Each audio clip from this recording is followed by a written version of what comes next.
Reality, in its rawest form, is excellent at showing us the limitations of our bodies and minds. It constantly reminds us of how fragile we are, how small we are in the grand scheme of things. From the moment we are born, we are thrust into a world where our bodies inevitably age, break down, and ultimately die. The Ancient Ones, or gods, as some may call them, are said to have lived for thousands of years, their lifespans stretching far beyond the 100 or so years that we, as humans, are typically allotted. The disparity between the immortality of these divine beings and the mortality of humans highlights the greatest limitation of our existence.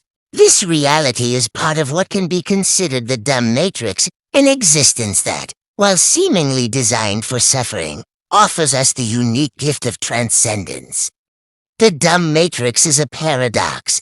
On the one hand, it traps us in cycles of need, desire, and suffering. Basic needs like food, sex, boredom, and the pursuit of fun often dominate our existence. These cravings dictate much of our daily lives, pushing us to seek satisfaction in fleeting pleasures. Yet, within this matrix, there lies an extraordinary potential, the ability to transcend our sufferings.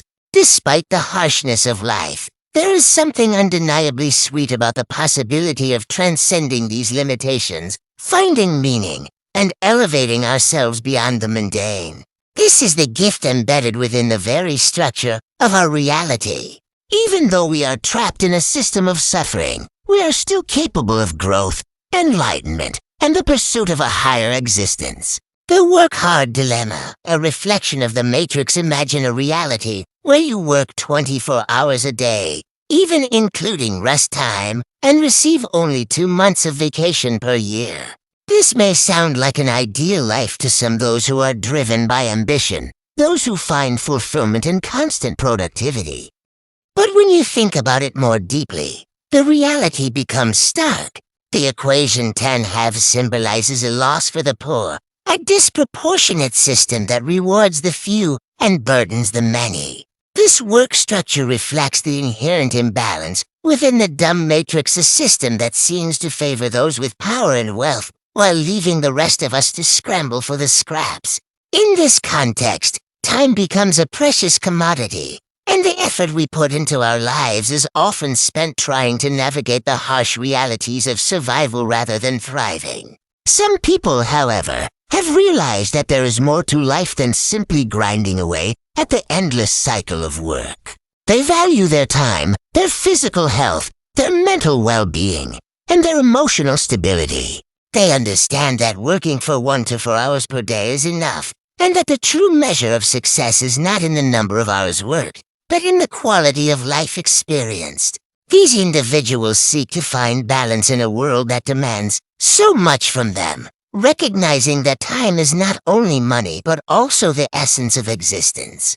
They strive to create space for rest, reflection, and the pursuit of joy, rejecting the idea that endless work and toil are the only paths to fulfillment. Even in a world that can feel like hell, where suffering, inequality, and injustice seem rampant, there is still hope. If we are lucky, and if we work hard enough, we can find moments of peace and serenity like an oasis in the desert.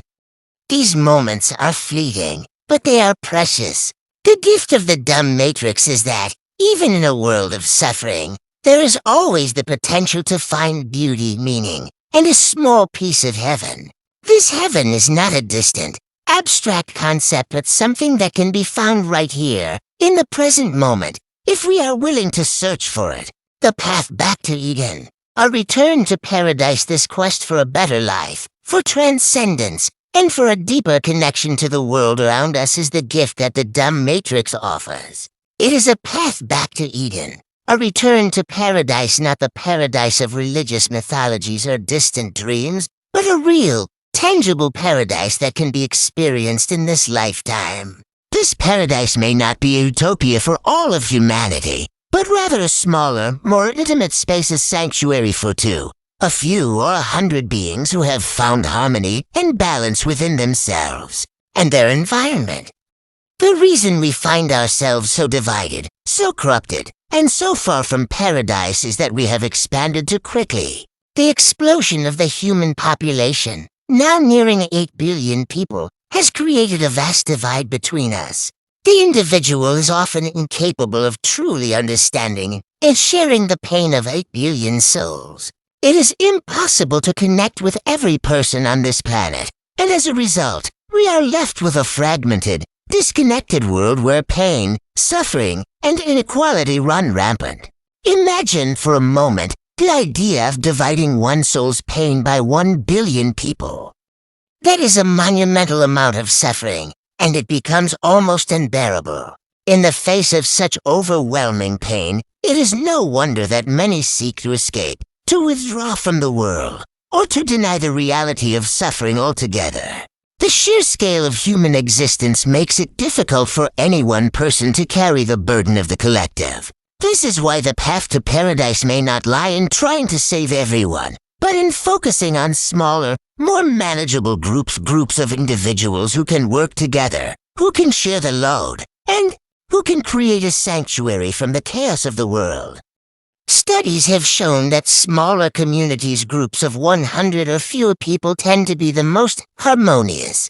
These are the ideal utopias, where balance can be achieved, where individuals can support one another, and where the needs of the many can be met without overwhelming any single individual. In these smaller groups, there is space for growth, for personal development, and for mutual care. The environment is conducive to peace and understanding, and the struggles of the outside world do not intrude upon the sanctuary that has been created. The loop, returning to Earth and back to Eden, the cycle of existence, is not linear. We are caught in a loop that takes us from Eden to Earth and back again. We experience moments of transcendence, of peace, of joy, but we are also subjected to pain, suffering, and loss. This loop is not something to be feared or avoided, but rather something to be embraced. It is the nature of existence itself, a constant cycle of creation, destruction, and renewal. Just as the seasons change, so too does the flow of life. The gift of the dumb matrix is that it allows us to experience both sides of existence, the paradise and the hell. It shows us the full spectrum of life, from the darkest depths to the brightest heights. And through this experience, we are given the opportunity to learn, to grow, and to transcend the limitations of our current selves. Each cycle brings us closer to understanding the true nature of existence, and each cycle offers the chance to move closer to the paradise that lies at the end of the journey. The universe, in all its vastness and complexity, loves everything. It loves the suffering, the joy, the chaos, and the calm. It is through this love that we are given the gift of transcendence, the ability to rise above our circumstances, to find meaning in the madness, and to create a paradise that is not just a dream, but a reality that we can experience in our lifetimes. Thank you for joining me on this journey through the paradoxes of life. If you found this video thought-provoking, give it a like and share it with others who might enjoy unraveling these mysteries. Don't forget to subscribe for more content exploring the edges of existence. Until next time, question everything and keep exploring your own destiny. Take care. Bye-bye.